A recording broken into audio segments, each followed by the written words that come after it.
Hello and welcome to this module where we're going to talk about the priority matrix, which is part of the Getting Started framework. So the priority matrix is all around looking at return on investment, and this tool is really good for that first call, that first analysis, that first brainstorm with a department leader or with a CEO of a smaller business. It's a good way of just categorizing things into two very simple vectors. And those two vectors, those two axes that we think about are benefit versus ease.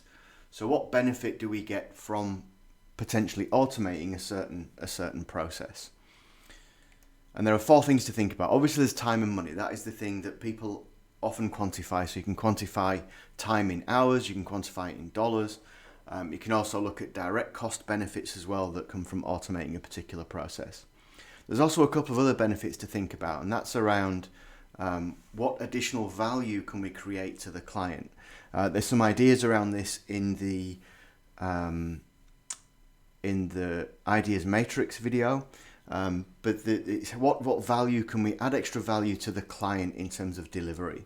There's also a benefit in terms of risk management. Can we reduce our risk, our compliance risk, or things like that? So these are the things to think about when we're quantifying benefit. And then when we think about ease of implementation, we're thinking about what kind of technologies are required to deliver this sort of process. If you have a solution that requires RPA, it can be quite difficult to spin up, whereas if it's relating purely on API to API and there are connectors there already, then it's much easier to create that. So we're thinking about the ease in terms of systems to create that process, that automation. But we're also thinking about it from a people perspective as well. So how well known and understood is the process that we're thinking about? How well documented is it? And also, how many people are involved in that process? Is it a complex process with many teams, or is it a single team process? And these are very much gut feeling kind of things, benefit versus ease of implementation. And let's go through with a few examples. So here's a fictional law firm, Hamlin and McGill, and they want to create a priority matrix for some things in the firm. So here we have a process for uploading documents to court. Now, when we think about benefits versus ease, the only two things we need to think about is whether it's low benefit or high benefit, or low ease or high ease of implementation.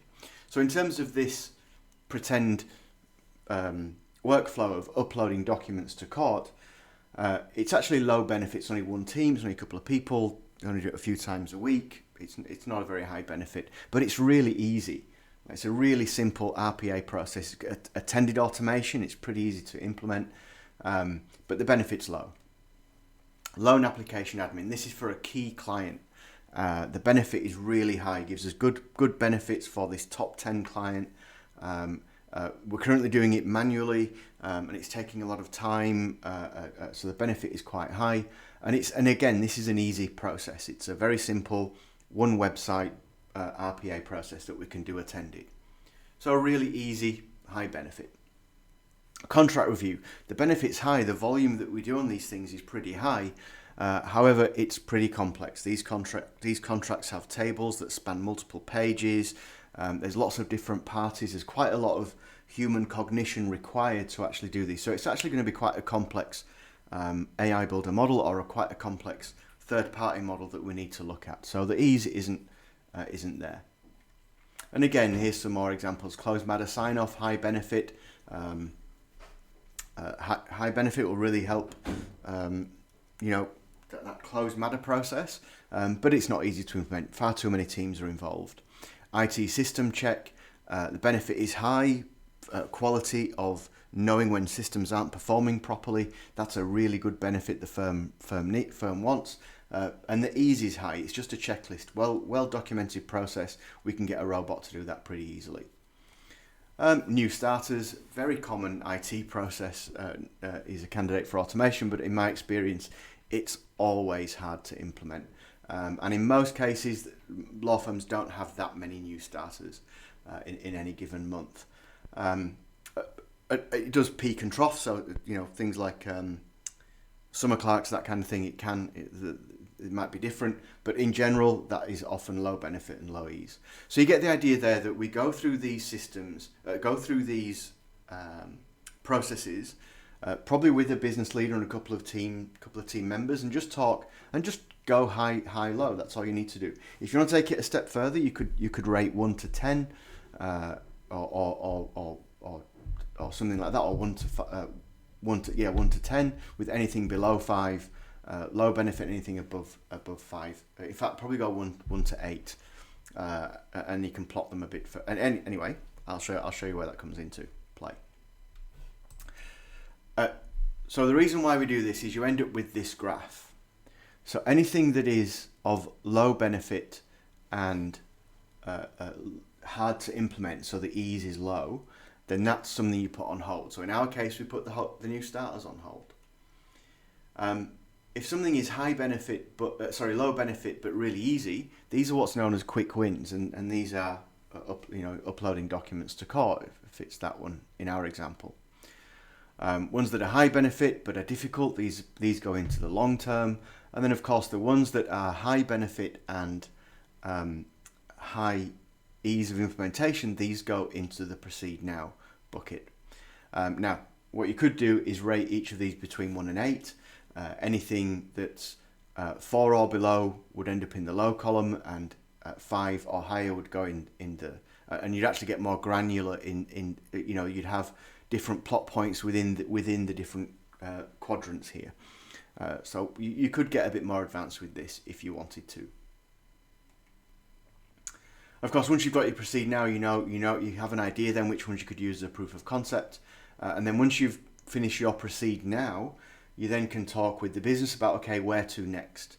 And it's really a good idea. It's really a good framework for just getting the basis of an automation strategy for a department or company. Looks something like that. Now we have a spreadsheet that helps out, and you can get this in the file section. It looks something like this. This one's just got the IT example here.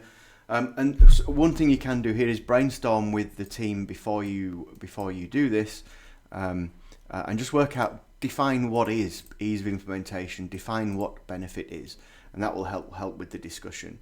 And as you're brainstorming these ideas, you've always got this reference point to go back to. If you change these things here, you'll notice that the bucket changes here, the quadrant that it's in changes here, and then you can filter on just the proceed now to then get a bit deeper on that. The next stage after this is further digging into return on investment, and that's where you would use the ROI calculator, which is the next topic in the Getting Started framework. Thank you for watching, and see you around.